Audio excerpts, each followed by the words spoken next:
Eu já vi muitas vezes as pessoas falando isso, a gente vive isso.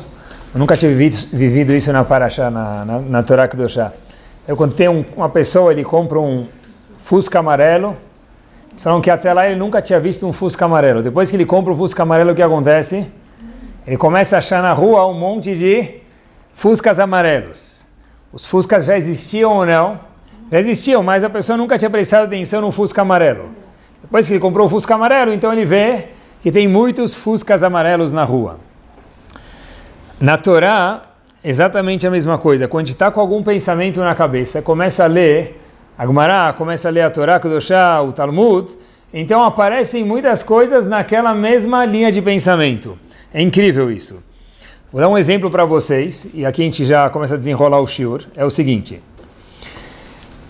O tratado do Daf Yomi, estava estudando algum tempo atrás, a Masechet Sotá, que fala sobre aquela mulher Sotá, dentre outros assuntos. Na página 11a, a Gemara conta para a gente como começou a escravidão no Egito.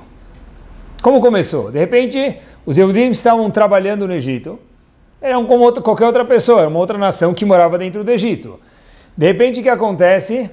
A gente sabe na história da Torá que os Yehudim viraram escravos. Mas espera aí, como você pega uma nação de algumas centenas de milhares de pessoas e transforma eles em escravos? Da noite para o dia você fala, olha, vem ser escravo, ninguém vai aceitar. Como que eles transformaram os Yehudim em escravos? Essa era a pergunta. Então a Gemara conta para a gente no Tratado de Sotá, na página 11a, o seguinte. Talvez é famoso isso, mas eu nunca tinha visto nesse enfoque. Está escrito na Torá, Vayasimu alav saremisim. Colocaram sobre ele impostos, tributos, cargas. O Talmud pergunta, como assim Vayasimu alav? Colocaram sobre ele. Sobre quem colocaram os impostos? Sobre eles e Yehudim, não ele. Alav está no singular.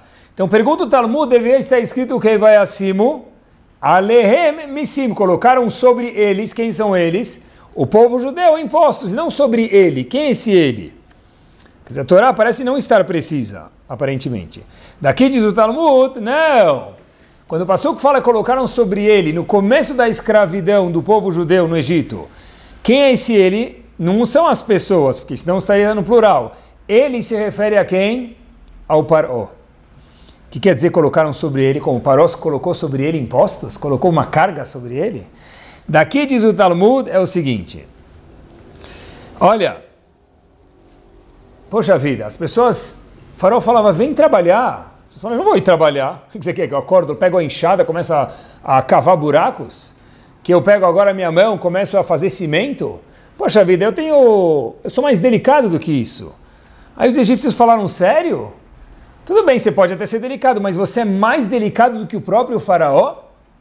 Mas como assim, perguntavam os Yehudim? Eles falaram, olha, vem aqui no campo. Desciam no campo e viam o Faraó de avental com a mão na massa. O próprio Faraó, conta o Talmud para a gente, o que ele fazia? Pegava lá, argamassa, mexia, colocava o tijolo, limpava o chão, varria um lado. E aí passava o rodo, passava o pano de chão. Se o Faraó está fazendo isso, então você e Yehudi também pode fazer. Ou seja, a Gemara está falando, quando está escrito Vayasimu alav, colocaram sobre ele impostos, está explicando para a gente como começou a escravidão. Quem é ele? O Faraó. A Torá veio contar para a gente, sabe como começou a escravidão? Mesmo o Faraó estava trabalhando de uma forma pesada. Se o Faraó trabalhava de uma forma pesada, que argumento tinham os próprios Yehudim para falar o quê? Eu não vou. Se o Faraó vai, você não vai ir? Já tinha escutado essa Gemara, já tinha estudado lá Baruch Hashem em alguma outra ocasião, mas eu nunca tinha visto nesse enfoque. Mas estava pensando no shiur, e depois que a gente compra Fusca amarelo, a gente vê um monte de Fuscas amarelas, como eu mencionei antes. Então, vi essa Gemara no enfoque novo. Olha que interessante, era a mensagem. Pessoal, o Rosh Hashivá sempre falava o seguinte, a Gemara não conta história pra gente. Tá bom, a história tem que ter alguma coisa mais profunda. Essa história dá para contar no maternal. Mas e para pessoas inteligentes? O que a Gemara veio ensinar para a gente? Que o Faraó estava com o rodo lá, lavando o chão? Que o Faraó estava com o cimento, colocando tijolos? É muito pobre isso. Qual a mensagem que tem por trás dessa Gemara? E porque a Gemara conta isso para a gente, para ler isso no século 21, em qualquer lugar do mundo.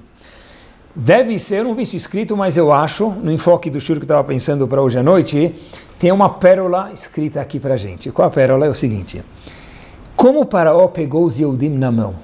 O que o Faraó falou? Puxa vida, tá bom, eu vou trabalhar, eles também vão trabalhar.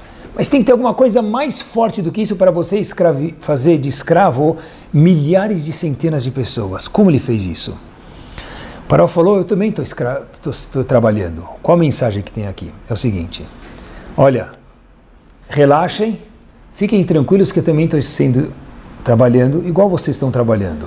Até que de repente Faraó foi saindo de fininho e só sobraram os Yehudim, como a gente sabe a história. Mas como começou? Começou que o Faraó falou, eu sei que se eles se identificarem comigo, fala, poxa, até o Faraó está trabalhando, eu vou me identificar com eles. Então, se o povo judeu se identificar com os nobres do Egito, inclusive o Faraó trabalhando, por isso está escrito, vai assim, alav saremissim sobre ele, o que vai acontecer? Poxa, se ele está trabalhando, eu também vou. Por quê? Porque eu também estou me identificando com o Faraó, e quem não quer ser igual ao mega líder do Egito, da potência do mundo daquela época, ao Faraó? Quer dizer, é o seguinte, depois, obviamente, de novo, o Faraó foi no banheiro e não voltou mais, e aí o povo não podia mais sair porque foi ficado na marra. Mas como começou, o Faraó falou, o truque é fazer eles se identificarem comigo. A Torá, acho que vem ensinar para a gente um poder gigante que existe, que a gente subestima muitas vezes, apesar que a gente já escutou o tema em muitos lugares provavelmente, mas é um tema que é subestimado e a Torá fala, foi aqui que começou a escravidão no Egito. Quando a gente se identifica com alguém, quando a gente se relaciona com alguém, quando a gente se conecta com o próximo, tudo fica muito mais fácil. Através de você é capaz de fazer, inclusive pegar o quê? Uma nação inteira fala, olha, agora esses seres, esses Yehudim, no caso dos Yehudim na época do Egito, estão na minha mão. Eu estou com o controle remoto, eu mando neles. Olhem que espetáculo. Quem foi o pai das 12 tribos? Yaakov. Yaakov foi o pai, o progenitor das 12 tribos. Yaakov tem um sonho em Parashat Vayetze, e está escrito no sonho o seguinte, aquele sonho da escada, que todo mundo conhece, mas só vou ler um verso para vocês. Vayachalom, o Yaakov tem um sonho, o terceiro dos patriarcas, Vene sulam mutzav arza, havia uma escada com os pés no chão, Veroshom agia Ashamaima. E o teto da escada chegava aonde? O topo da escada chegava aonde? No céu. Hazak Baruch. O que isso me ensina? Alô? O que me ensina? Eu estou no século 21 lendo a Torá. Ele sonhou com uma escada, tá bom. O que me interessa onde estava o pé da escada e onde estava a parte superior da escada? A Torá fala pra gente que a escada estava com o pé no chão e o topo da escada lá em cima. Mas o que isso me ensina? Eu acho que ensina para a gente o seguinte, dentre outras coisas, com certeza também ensina, e por isso que a Torá escreveu isso para a gente, é o seguinte, olha, Yaakov está falando agora vai começar um povo, porque eu sei, Yaakov, que eu sou o progenitor das 12 tribos, e daí começou o povo judeu. Tem dois objetivos dentro do Yehudi, dentro da nação judaica. O principal é que a gente esteja conectado com Hashem. O topo da escada tem que estar conectado aonde? A Shamaim, lá em cima, no Shamaim, com Deus, que de alguma forma ou outra mora no céu. Mas a novidade do sonho de Yaakov, e acho que é por isso que está escrito, o Sulam, a escada estava colocada onde? No chão, Mutzav Arza. Os pés estavam no chão, apesar do topo da escada estar no Shamaim, nos céus. Quer dizer o seguinte, Hashem está falando para a gente o seguinte, para que você possa se conectar lá em cima, nós temos que estar, como se fala em inglês, down to earth, com os pés aqui no chão. Para que você possa se conectar comigo, Hashem está falando, você tem que saber o quê? Está com os pés aqui no chão, porque o pé da escada estava aqui na terra. A pessoa primeiro tem que estar conectada aqui, para depois, Sulam Mutzav Arza, primeiro no chão, para depois a cabeça da escada estar relacionada com ele maiúsculo, que é Kadosh Baruch Hu. Olha que interessante. Você quer se conectar comigo, Hashem? A pergunta é a seguinte, você consegue se conectar com outra pessoa? E para se conectar com outra pessoa, o que é necessário? Que a pessoa possa se relacionar com o outro e se conectar com o outro. A pessoa tem que ser um pouquinho mais in touch com o outro. Pés no chão, igual a escada de Yaakov.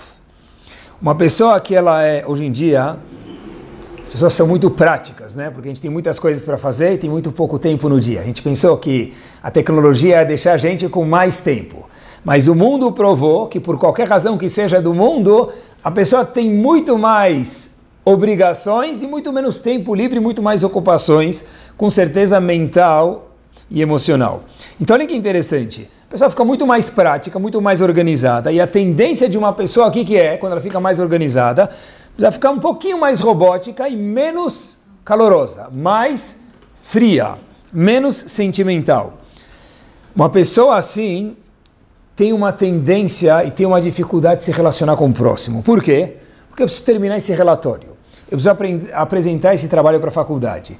Eu preciso fazer essa peça para a escola. Eu preciso fazer esse filme para apresentar num curso. Eu preciso fazer um relato, qualquer coisa que eu preciso fazer. Então tem um monte de obrigações. Quando nós temos muitas obrigações, a gente fica muito mais prático e acaba sendo menos o quê?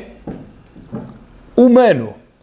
E o problema com isso é que a gente acaba esquecendo que para a pessoa poder estar com os outros, ele precisa saber se relacionar. Para a pessoa se relacionar, ele precisa se conectar emocionalmente com os outros. A escada estava lá em cima. Preciso me conectar com a Hashem, mas para me conectar com a Hashem, preciso me conectar também com quem? Com o outro. Como isso? Sabendo estar com os pés no chão, me relacionando com o próximo. Olha que interessante, eu vi uma história, tinha um Yehudi, esse Yehudi, a história aconteceu em Bnei Brak, uma das cidades em Israel, não é nem um bairro, é uma cidade. No Brasil seria um bairro, mas Israel já é uma cidade. E noivou a filha dele com outro cidadão. Logo depois do noivado, passaram-se algumas semanas, e os pais, o pai da noiva e o pai do noivo, qual a primeira preocupação? Antes de marcar a data do casamento, talvez mais preocupado é aonde eles vão morar. Precisa comprar um apartamento. Começaram a procurar algumas anúncios no jornal e rádio, onde que fosse, e acharam um anúncio de um apartamento que parecia ser o que eles estavam prontos a dar para o filho e para a filha, respectivamente. Noiva e noiva. O pai da noiva viu o preço não era respectivo, não era proporcional à metragem, à localização do apartamento. Falou, isso aqui é algo espetacular. Foi confirmar e o preço de verdade estava mais baixo do que o mercado deveria apresentar. O dono estava apertado, precisava vender, está ótimo. Chamou quem? O pai do noivo para ver também. Gostaram, os dois estavam de acordo no valor e no prédio, no apartamento. Faltava só quem ficar de acordo? Especialmente a noiva, né? Então chamaram a noiva para ver. A noiva começou a olhar, ficou boquiaberta, os pais falaram, puxa vida, a gente deixou ela feliz. O noivo, na verdade, não tem muito a dizer, porque o noivo, acho que onde a noiva estiver feliz, ele vai estar feliz também. De repente, ficou um silêncio e a noiva fala o seguinte, chama o pai dela, fala, pai, adorei. Falou para o futuro noivo, adorei, mas posso trocar uma palavrinha com meu pai por um segundo? Tá bom? Pode. O que aconteceu? Ela chega para o pai e fala, tem um probleminha. No seminário que eu estudo, na escola que eu estudo, tem uma outra mulher que mora nesse mesmo apartamento com os pais. E ela não é casada. Então eu estou um pouquinho incomodada, disse essa menina, que se eu comprar esse apartamento, o que vai acontecer? Ela vai me ver, olha, a gente era colega de classe, no elevador todo dia, com meu marido, e depois daqui 9 meses, 1 ano, ou o que for, com um bebê e com outro bebê daqui a pouco, como ela vai se sentir? Aí o pai falou, puxa vida, é muito bonito e delicado da sua parte que está se preocupada com machucar essa menina, mas não sei se a gente precisa pensar assim. Não está fazendo nada contra ela, mas a noiva falou, puxa vida, eu vou ficar incomodada. Falou, tá bom, para isso que Baruch Hashem nós temos Gdolim no nosso povo. Foi em Bnei Brak, perguntar para quem? Para Rav Chaim Kanievski Shlita. Foi o pai da noiva, com o pai do noivo, perguntar para Rav Chaim Kanievski, falando, olha, a gente contém essa história, a gente achou o apartamento, bom preço, e daí por diante. Rav Chaim Kanievski, quem já foi lá fazer alguma pergunta de Alahá, não só pediu uma brachá, mas também uma brachá, fazer alguma pergunta de Alahá, qual é a resposta? Ken e Lo. Sim ou não? Mutar ou Assur. É um homem que tem no dedo, não na mão, na ponta do dedo, na mão já é longe, na ponta do dedo, o Talmud inteiro, o Shulchan Aruch inteiro, o Chumash inteiro, toda a Torá inteira. Então ele responde, Ken Lo Mutar Assur e acabou, next. É uma pessoa ocupada. E muito curto, cada palavra vale mais do que ouro. Aqui não é nem mais Bracha Ve'Aslachá, agora tem, hoje em dia não tem mais Bracha Ve'Aslachá, tem um resumo para Bracha Ve'Aslachá, tem um código. Tem um código. Que Rav Chaim Kanievsky fala. Quer dizer, é um homem de poucas palavras. Rav Chaim Kanievsky escuta a história, abaixa a cabeça, fica pensativo. Ele olha para o pai do noivo, o pai da noiva, fala muito difícil. Não sei responder. Não sei responder. Eu estou na dúvida. Quer dizer, eu sei todos os detalhes, e sei tudo, obviamente, ele sabia tudo, mas falou, eu não sei se é preciso nessa resposta. O que a gente faz então? Falou, olha, esse tipo de pergunta você tem que se dirigir aqui perto para Rav Aryeh Leib Steinman. Procura Rav Steinman. Ele vai saber te responder. Entre parênteses, que é um gadolador. O gadolador não precisa saber tudo. O gadolador é saber que tem coisas que eu sei e tem coisas que eu acho mais propício direcionar para um outro Talmid Chacham. Os dois foram para Rav Aryeh Leib Steinman. Rav Steinman escutou. Falou, olha, quais são os prós e os contras? Então, os prós é que o tamanho é bom, e o melhor pró do pai da noiva e o pai do noivo é que o preço está muito bom. E eles estão de acordo, só que tem esse detalhe da vizinha. Então, Rav Aryeh Leib pensou bastante, Rav Steinman pensa e fala, olha, como é que eu posso permitir machucar uma colega? Se ela está com esse sentimento, de fato, provavelmente vai machucar a amiga dela, eu não posso permitir isso. Eu sugiro que não compre um apartamento.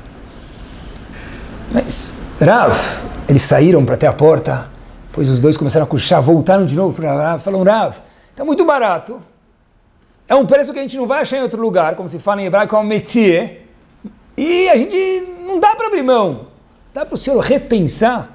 Rav Aryeh Leib fala, é verdade, você tem razão, está muito barato, eu preciso reconsiderar isso, porque o fator monetário é algo bastante considerável na Halachá. Podem comprar o apartamento, só que não dá para morar lá. Vocês compram, alugam o apartamento, e aí, Bezat Hashem, na hora que a vizinha casar, o que vai acontecer? Vocês fazem um contrato reduzido aí por algum tempo, e aí depois vocês reformam, fazem o que vocês querem, e o noivo e a noiva, Bezat Hashem, vão morar nesse apartamento. Tá bom?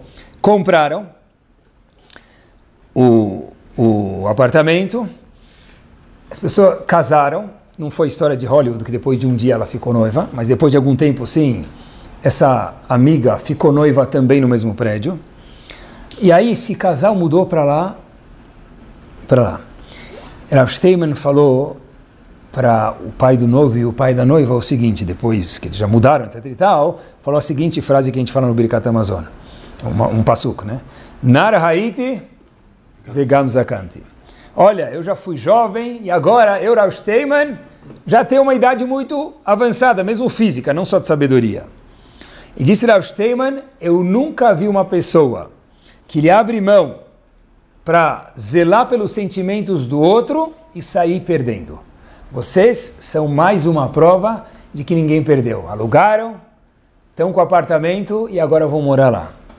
Agora, comecei a pensar comigo mesmo o seguinte, quem noivo, quem businessman, quem situação que fosse, se a gente pudesse adaptar, pensaria, olha, está mais barato o apartamento, ou qualquer coisa que seja, o móvel, ou o que for, mas eu não vou comprar porque eu não quero magoar a pessoa. Meu amigo, eu vou comprar, eu nem falei para ela, nem vai saber, e se ela souber, minha última das minhas intenções qual seria? Magoar a pessoa. Comecei a pensar comigo mesmo, como que aquela noiva da história teve esse sentimento, talvez ela vai ficar chateada. Mas peraí, na Halachá não sei se teria um problema. Virou um problema porque ela foi perguntar. Não sei se no Shulchan Aruch está escrito isso. Ela sentiu que era um problema, então os rabanim falam, se você sente que é um problema, então tem que se cuidar mesmo. Deve ser, que é o shur de hoje. O sulam está lá em cima, preciso me conectar com Hashem. Mas vai de acordo com a sensibilidade da pessoa para que você se conecte com Hashem. você tem que estar com os pés no chão. E com os pés no chão se é uma pessoa que está ligada, possivelmente, qual vai ser o sentimento de outra pessoa. Quanto mais especial a pessoa mais preocupada ela está com o sentimento, que o impacto que terá no outro. Mas o shiur de hoje vem ensinar para a gente, e foi esse o jeito que o faraó falou. O faraó falou, olha, eu quero escravizar o povo, eu também vou colocar a mão na massa. O que ele quis dizer com isso? Não é essa história para o maternal. O faraó veio falar para a gente o seguinte, se eu conseguir me conectar e eles se identificarem comigo, eu ganhei eles. Essa noiva falou, eu me identificando, me colocando no lugar dessa moça, eu me senti horrível. Quer dizer, mesmo que nós somos muito práticos no século XXI, mesmo que nós somos muito atarefados, uma das tarefas que também reside, que cabe sobre cada pessoa, melhor dizendo, a pessoa estar conectada com os pés no chão, olhando para as outras pessoas que estão do lado dele, e pensar que impacto essa situação vai ter em tal fulano e ciclano. Quer dizer, o primeiro ponto para que a pessoa possa ser um Yehudi, do jeito que Hashem espera, eu estar em contato com o sentimento dos outros, cada um conforme a sensibilidade dele, mas alguma sensibilidade todo mundo tem que ter. Existe um segundo ponto, eu acho que também para a pessoa poder se conectar com os outros, primeiro estar conectado com o meu sentimento, como eu me sentiria nessa situação, porque se eu não sei como eu me sentiria, como é que eu posso imaginar como que o outro vai sentir? Mas para que eu possa também estar ligado com os outros, tem um segundo ingrediente que eu acho que é importante, e também é o seguinte, a pessoa entender que e ser sensível que tem outras pessoas que moram em volta da gente. Porque a gente mora de novo num mundo muito competitivo. E a gente está sempre, normalmente, a tendência da pessoa está sempre preocupada com quem? Meu produto, minha roupa, minha festa, meu vestido, meu terno, meu dinheiro, e meu. A gente mora num mundo que, antigamente, a margem de lucro de tudo era X%. Hoje em dia, esse X está cada vez menor, porque o mundo ele é competitivo, essa é uma realidade. Mas, ainda assim, não dá para se preocupar somente com o meu eu. Tem que existir um espaço para as outras pessoas dentro da nossa vida. Porque, olha, se eu só estou olhando para mim, quando no mundo eu vou me preocupar com o sentimento de alguma outra pessoa? Eles contam que foram propor para uma moça sair com um rapaz. Aí a moça falou, sabe, eu não estou off aqui por algum tempo, quero relaxar um pouquinho, não quero sair com ninguém por enquanto. Aí perguntou para a moça, o que aconteceu? Falou, eu tive uma experiência muito desagradável faz um tempo atrás. Falou, o que aconteceu? Falou, olha, eu saí com um rapaz, e o que aconteceu? Aí me apresentaram, parecia ser uma boa pessoa, fui lá tentar a sorte, e esse noivo futuro, possivelmente, que no fim não se tornou, ficou 2 horas falando sobre ele mesmo. Não parava de falar sobre si próprio. E falou. Depois de 2 horas, graças a Deus ele se tocou. Eu escutei uma frase brilhante. Esse pretendente falou para mim, disse essa moça que estava saindo com ele naquela noite de saída, é o seguinte. Ele falou o seguinte, olha, chega de eu falar sobre a minha própria pessoa. Será que já não está na hora de você falar um pouco o que você acha de mim? Quer dizer, ela que pensou, poxa vida, ele já se ligou, passou 2 horas. Chega de eu falar sobre a minha pessoa, será que você não pode falar o que você acha de mim? Ela falou, então eu estou querendo dar um tempo. Mas é assim, quando a pessoa só olha para o próprio umbigo dele, o que acontece? Mesmo quando ele para de falar, eu quero saber o que você tem a dizer sobre mim. É impossível me conectar com o outro, sentir o que o outro sente, se eu não consigo entender que tem outras pessoas do meu lado. Como deve ser que ele está sentindo? Para ter como ele deve estar sentindo, tem que existir um ele na minha vida. E uma das coisas que a gente fala muitas vezes, pode ser para os filhos, quando se fala em relacionar com os outros, ter uma certa empatia, sentir o sentimento do outro, para qualquer outra pessoa que está passando por qualquer situação, a gente chega e fala o seguinte, olha, eu já escutei isso muitas vezes, não adianta ficar chateado, meu filho, não adianta ficar chateado, meu sócio, não adianta ficar chateado, meu amigo, minha amiga, meu marido, minha esposa, o que for. Eu já passei por essa situação e eu não fiquei incomodado. Então por que você está incomodado? Pronto. Você acabou de se desconectar para sempre dessa pessoa. Por que você acabou de falar para ele? Eu passei por essa situação e não me incomodou absolutamente nada. Então, por conseguinte, por que você está incomodado? Por que ele está incomodado? Por que ela está incomodada? Porque ele é diferente de você, só por isso. Você é capaz de entender que alguém pode estar incomodado, apesar de você ter passado por isso e não se incomodar? Se não, difícil se relacionar com alguém. Difícil ter uma certa empatia com alguém.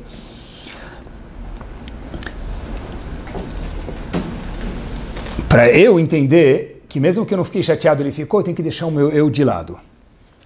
Se eu falo, eu não fiquei chateado, então por que você ficou? Eu acabei de impor o meu eu sobre ele ou sobre ela.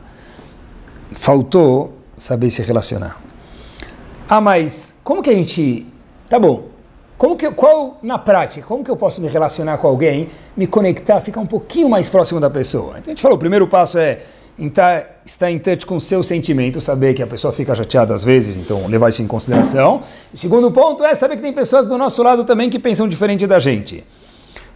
Agora, obviamente que eu preciso saber escutar o outro. Como que se escuta alguém? A Torá conta isso pra gente. Olhem que bárbaro. Em Parashat Varim, Moshe Rabbeinu falou o seguinte: eu sei que não são todas as coisas que vão saber responder. Tem coisas que vão ficar na dúvida. Tem coisas que eu, Moshe Rabbeinu, sei. Tem coisas que vocês não sabem. Então o que faz quando vai para um tribunal dentro de Israel, ou no deserto ainda, e as pessoas não sabem responder uma pergunta? O que Moshe Rabbeinu orienta eles a fazerem? Se você não sabe uma pergunta, se o teu tribunal não sabe uma pergunta, uma lei, o que tem que fazer? Dirigir até quem? Quem sabe? Moshe Rabbeinu. Agora, olhem o que Moshe Rabbeinu falou. Vou ler para vocês meio passuco. Em Parashat Varim. Qualquer dúvida que vocês tiverem, Moshe Rabbeinu se dirigindo a pessoas que possam saber menos, e tem que recorrer a alguém, que no caso o líder era Moshe Rabbeinu, Takrivu Nelai, tragam para mim, porque Moshe Rabbeinu teria que saber, e ele sim sabia tudo. O Shma'ativ, e aí eu vou fazer o quê? Escutar o problema e resolver. O Rebbe de Gur, Avram Alter, é mais conhecido pelo livro dele chamado Imre Emet, ele fala o seguinte, ele faz uma observação magnífica sobre esse passuco. Moshe Rabbeinu nunca falou para os tribunais ou para as pessoas, qualquer dúvida que vocês tiverem, venham até mim e eu vou resolver. Moshe Rabbeinu falou o quê? Qualquer problema que vocês tiverem, Takrivun Elai, tragam para mim, Ushma'ativ, eu vou escutar. Olhem que bomba! Está no passuco isso, não tem explicação nenhuma, só tradução. Quer dizer o quê? Moshe Rabbeinu nunca prometeu ter a resposta. Ele falou, às vezes pode ser que eu não vou ter a resposta. Então o que adianta eu ir até você, líder Moshe Rabbeinu, grudado com Hashem Moshe Rabbeinu? Talvez ele também não vai ter resposta. Então o que adianta? Moshe Rabbeinu falou, eu vou escutar. E o que vai resolver escutar? O que vai resolver? Mesmo que não tenha a salvação, a solução do problema, a salvação da situação, eu escutar... Moshe Rabbeinu está ensinando para a gente já há 3.000 anos atrás, já é quase que a solução do problema. E muitas vezes isso é melhor do que a solução. Quando eu posso resolver, por que não? Mas quando não dá para resolver, escutar é quase igual, às vezes, igual a resolver. Saber escutar é uma arte.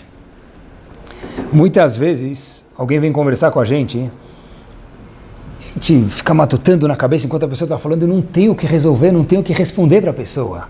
Estou com vergonha de mim mesmo, eu não sei como resolver teu problema, um problema difícil, não está na minha alçada. Você escuta, a pessoa fala 40 minutos, 1 hora, o tempo que for. A pessoa sai de lá e fala para você o seguinte, muito obrigado. Esse obrigado deve ser um sarcasmo, muito obrigado, não fiz nada, não consegui te resolver nada, estou me sentindo aqui como um banana. A pessoa fala muito obrigado, obrigado sincero, obrigado pelo quê? Por quê? Como assim? Eu estou bem mais aliviado, agora eu consigo ver de uma forma diferente, acho que eu já tenho a solução. Mas eu não te falei nada. Acha que não falou. Escutar alguém, diz Moshe Rabbeinu para a gente, assim se cria empatia, assim se relaciona com a pessoa. Só o fato de escutar, obviamente que se a pessoa pode resolver a parada, obviamente que, por que não? Mas o fato da pessoa, mesmo quando ela não tem como resolver o problema, escutar alguém, a novidade isso já traz proximidade, isso já traz uma certa relação e conexão entre as pessoas, isso já deixa a pessoa que estava com um problema muito mais aliviada. Se você pergunta para pessoa, e isso está escrito em muitos livros, se a pessoa está contando alguma coisa para você e você não tem a solução, repete o que ele está falando para você, não nas mesmas palavras. Fala a verdade, então você está com medo? A pessoa falou, qualquer coisa, teu filho está te contando alguma coisa. Tenho prova amanhã.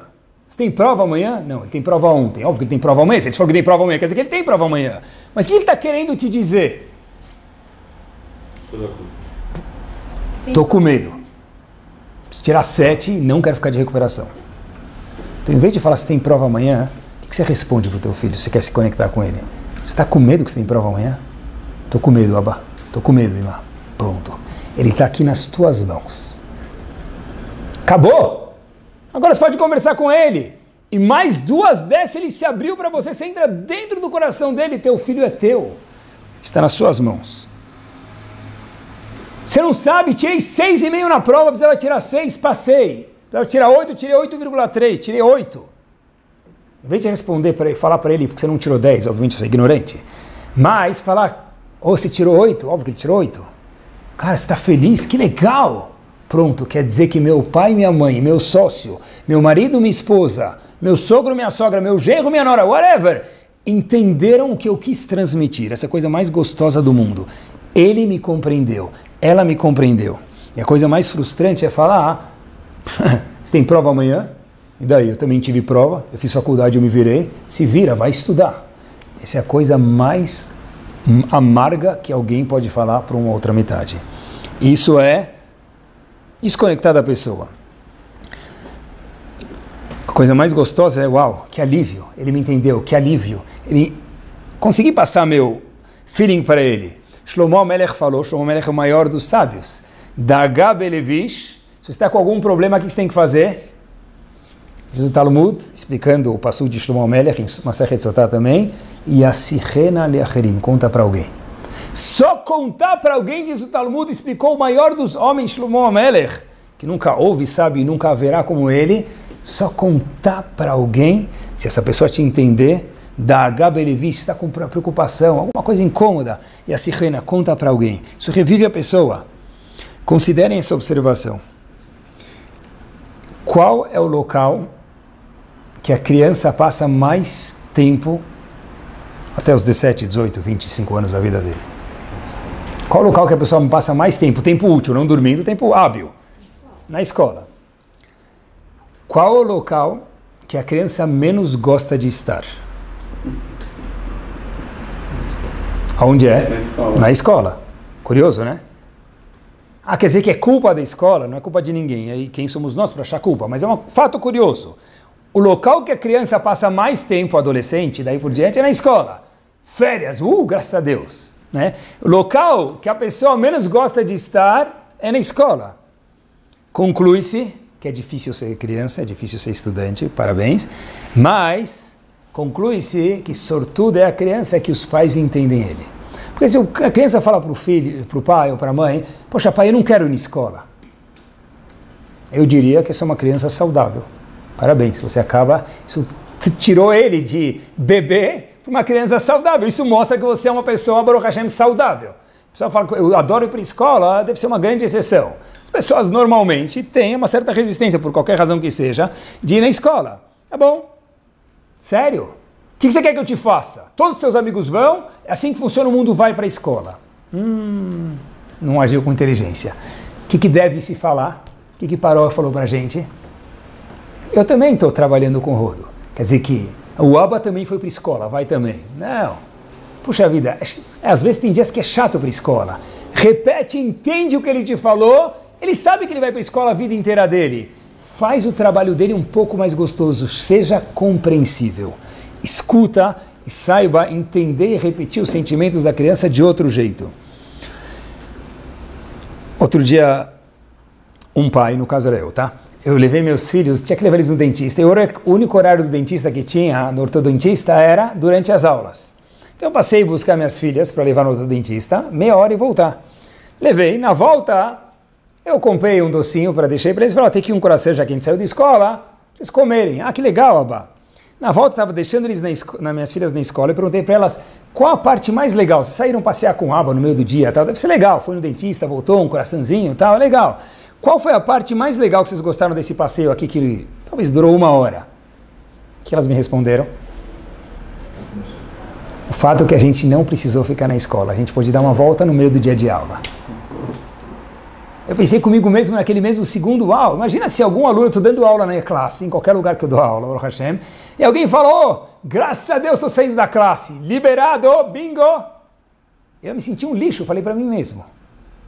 Espera aí, isso mostra que minhas filhas, Baruch Hashem, são saudáveis. Tá bom, todo mundo quer dar uma volta no meio da aula, é normal, isso é saudável. Isso é entender alguém, não quer dizer que agora, todo dia eu vou tirá-las da aula, mas isso é entender alguém. Essa é a mensagem daqui de empatia, de saber se relacionar com alguém. É aprender a escutar alguém com o coração, não como nós somos hoje, mas como nós éramos na idade deles. E se a gente não era assim, sabe entender pessoas que são assim. Olhem que espetáculo, olhem a sensibilidade que nós temos em pessoas que vivem hoje em dia no nosso povo. Minha esposa estava me contando outro dia que minha filha que estuda na Inglaterra ligou para casa, e eu já passei por isso, eu sei que é horrível. Minha filha falou, Ima, tem um sentimento às vezes que é muito chato aqui na escola. Eu falei, minha esposa perguntou o que é, e depois minha esposa me contou o seguinte, sexta-feira à tarde, todo mundo aqui da Inglaterra, a maioria das meninas são da Inglaterra ou de algum lugar mais perto, recebe um package do correio. O que é? Uma sacolinha. O que vem nessa sacolinha? Um bolo, um cookie, um guaraná não tem, sei lá, uma Coca-Cola, alguma coisinha assim. Uma sacolinha que não... E aí minha esposa falou, e qual o problema? Falou, olha, todo mundo recebe, eu venho do Brasil, não dá para mandar nada de lá para cá. Então, às vezes eu me sinto um pouco incomodado e mais chato ver. Eu já passei por isso no camp também, nos Estados Unidos, dei 8 anos lá. Às vezes as pessoas recebem uns packages e você sabe que não vai chegar nada. Você nem passa pela mesa onde chega aquele correio, é chato. Então, o que minha esposa fez? Falou o seguinte, o que você gostaria de receber? Ela falou, gostaria de receber isso, aquilo, tá? Uma bolachinha, um cookie, não sei o que lá. Não como vocês imaginam, porque não dá para mandar daqui para lá. E ela falou, uau, sério, tal, tá bom. Dá no coração que você não pode dar de uma forma concreta. Minha filha, o que ela fez? Escutou isso e contou para uma amiga dela. Poxa, contei para minha mãe, não sei o que lá, tal. Minha mãe falou que ia me dar um cookie, não sei o que lá, tal. Aí, sexta-feira à tarde, minha filha vai passando lá, ela nem olha para a mesa de novo, porque como é que vai chegar um pacote daqui para lá? E de fato não chegou. Ela liga para minha esposa, sábado à noite, e fala, Ima, você não sabe, tinha um pacote aqui, a minha amiga Hana, sei lá, o nome dela, Sara, mandou. A esposa falou, uau, isso é uma coisa de chorar. O que aconteceu? Minha filha contou, olha, eu contei que eu te liguei, eu estava contando para ela. Minha amiga foi na lojinha e com alguns pounds, comprou para mim um refrigerante, uma bolachinha e tal, falou com carinho. Chegar na mesa e receber um pacote é algo tão gostoso. Mas presta atenção, como alguém é capaz de comprar um pacote para o outro? Lá a gente só recebe dos pais. Uma menina de 17 anos, como é que vai receber? Pessoal, não existe pergunta. Quando nós estamos em touch com nossos sentimentos, como eu me sentiria? Quando nós deixamos o nosso eu um pouquinho de lado, dá lugar para os outros, essa pergunta não cabe mais. Como assim? Eu gostaria de receber, então por conseguinte, Leia, minha filha, eu também te mandei um pacote. Pessoal, que bárbaro. E aqui vem um bônus de 1 milhão do que for, da Mega Sena acumulada, tá bom? Hoje em dia está na moda, vem aqui o bônus. Olhem que fantástico.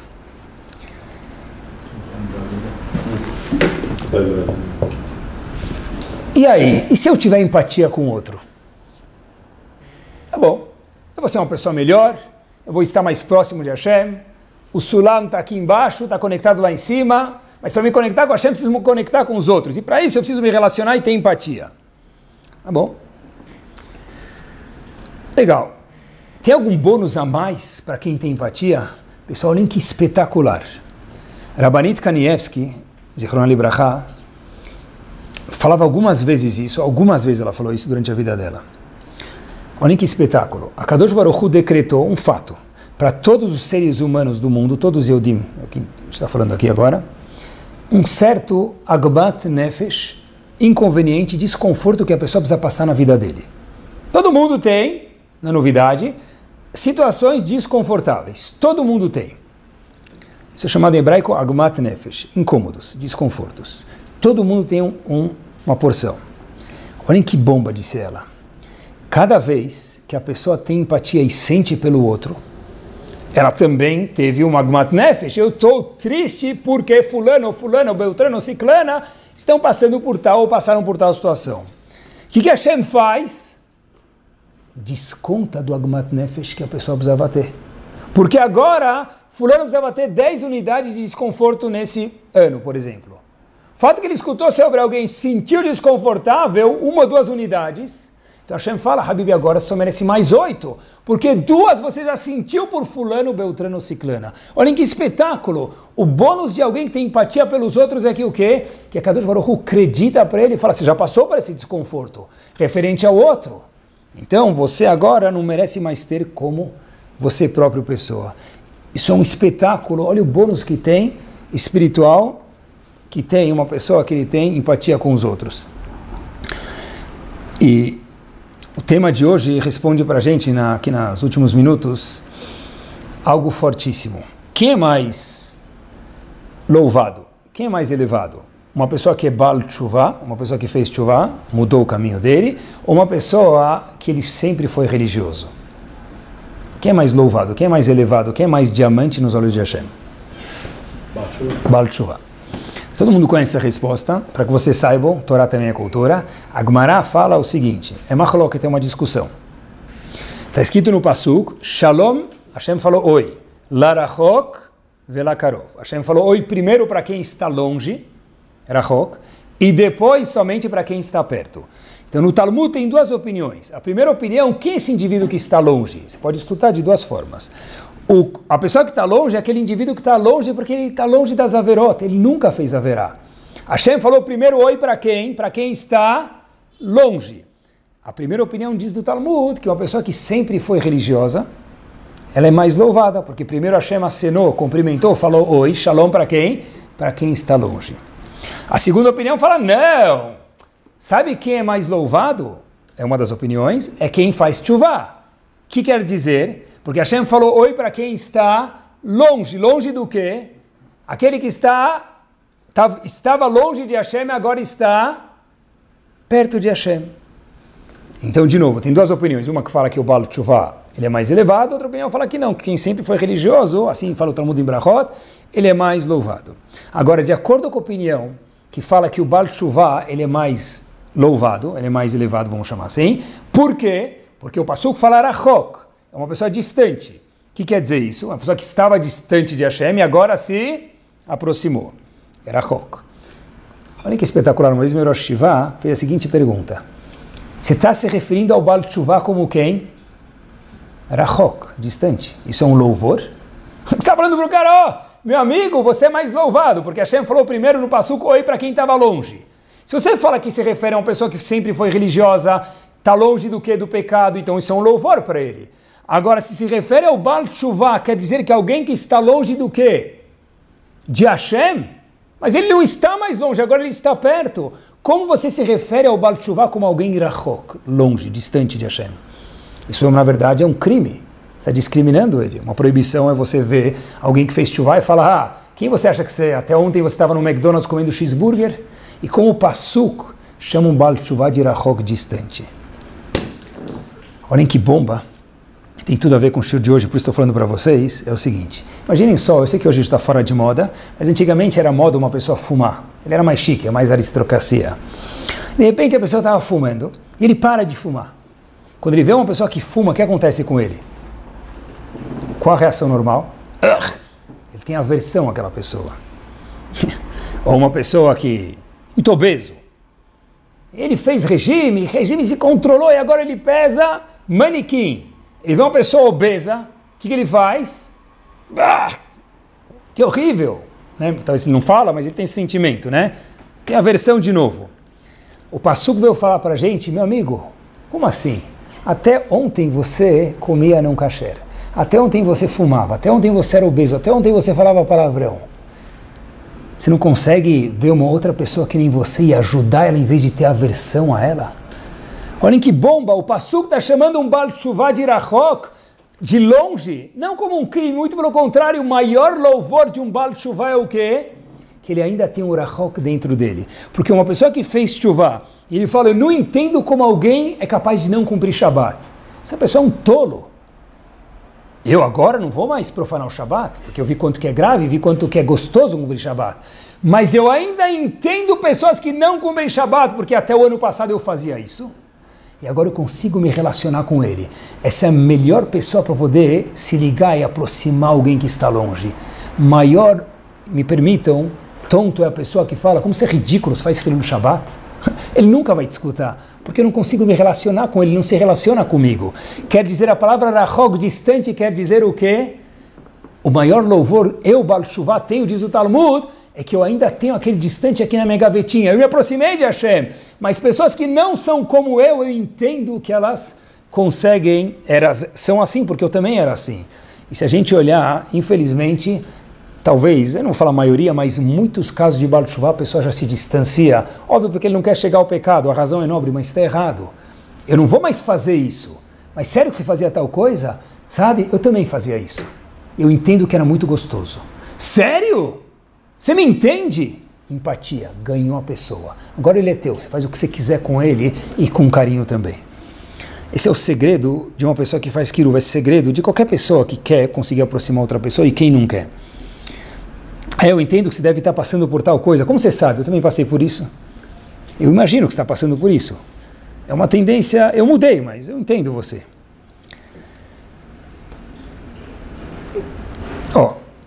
Um filho chega, vamos dizer, eu não gosto pessoalmente, eu gosto de jogar futebol, mas eu não tenho muita paixão por ficar acompanhando.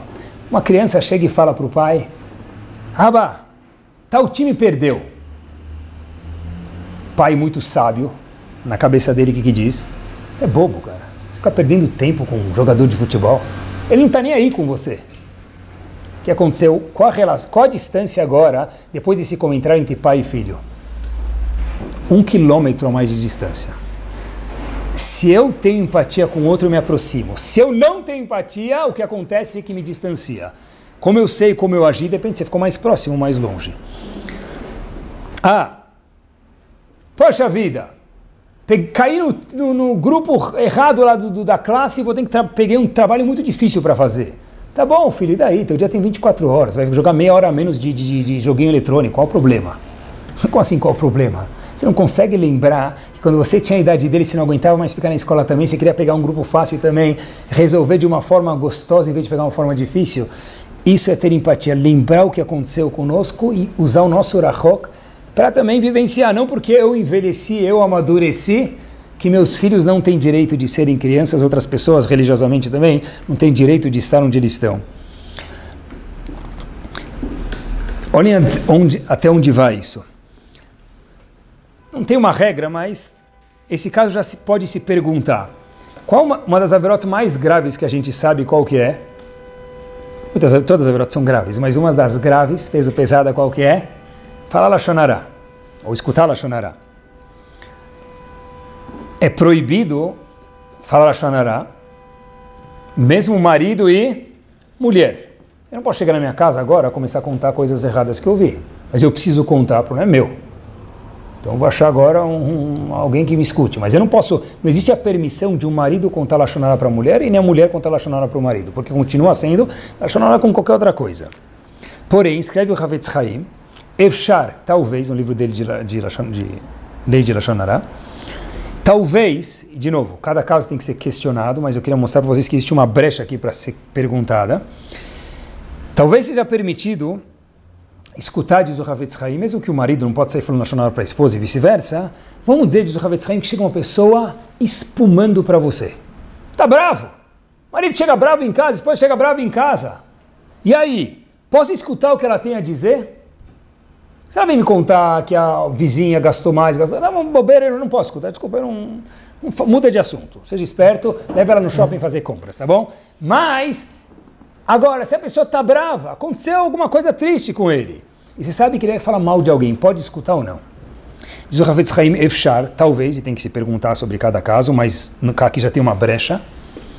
Sabe o quê? Pode escutar a pessoa desabafar. Você não pode acreditar no que ele está te falando e sair contando para os outros, mas você pode escutar. Por quê? Porque diz o Havetz Chaim o seguinte, Da'agah belevish yassichena. Você está com um problema, ele precisa contar para alguém. Ele precisa contar para alguém. Ah, mas é Lashon Hara. Tem razão, tem casos que vai ser proibido também. Mas tem casos que se você escutar e não acreditar é permitido, a tal ponto que o quê? Que as pessoas vão saber abrir e conversar com o outro. Até onde vai a brecha? até que em muitos casos onde haverá gravíssima de Lashon Hara, se torna, em casos específicos, volto a dizer, tem que perguntar de novo, cada caso, mas se torna não ser mais Lashon Hara. Talvez você pode até escutar o caso e falar, poxa vida, escutei, entendi, mas talvez ele não te viu, pode ser. Mas escutar a pessoa, diz o Chavetz Chaim, efshar, talvez seja permitido, porque da'agá berevish yasichena. E com essa frase a gente termina, porque isso é tão importante, eu acho que é tão importante saber entender os outros, porque a Hashem espera isso da gente, porque nós nos tornamos pessoas melhores, mas é tão importante, queridos, pela seguinte razão, porque quando uma pessoa compreende o outro, ele se sente compreendido, isso é a coisa que talvez traga mais proximidade numa família, numa casa e numa comunidade. Uma das coisas mais incômodas que tem, a gente escuta isso muitas vezes como educador, meus pais não me entendem. E daí? Eu procuro outra pessoa para falar. Meus pais só me dão ordem, eles não me entendem, então a gente mora numa casa de tantos metros quadrados. Então entre o quarto dos meus pais e o meu, entre a cama do marido e da esposa, tem alguns metros, centímetros, que seja. Mas isso é fisicamente. Emocionalmente, talvez haja dezenas de quilômetros. E a coisa mais gostosa do mundo é ter uma família unida. Para ter uma família unida é preciso não concordar com o outro. Porque tem horas que os pais vão falar, não concordo com isso. Mas mesmo que há algo errado, eu te entendo, eu sei quanto você quer, agora que tem um buraco no seu coração para que eu possa falar, eu não concordo com isso. Que Bezat Hashem a gente possa entender os outros, ter a coisa mais gostosa do mundo, que é aproximar nossa família, aproximar nossos amigos, espiritualmente, emocionalmente, e que aí sim ter uma família sorridente e calorosa. Esse tipo de aquecimento, aquecimento global não é bom, mas esse tipo de aquecimento, esse é o único tipo de aquecimento que é gostoso, aquecimento de coração, de sentimentos, de proximidade um com os outros.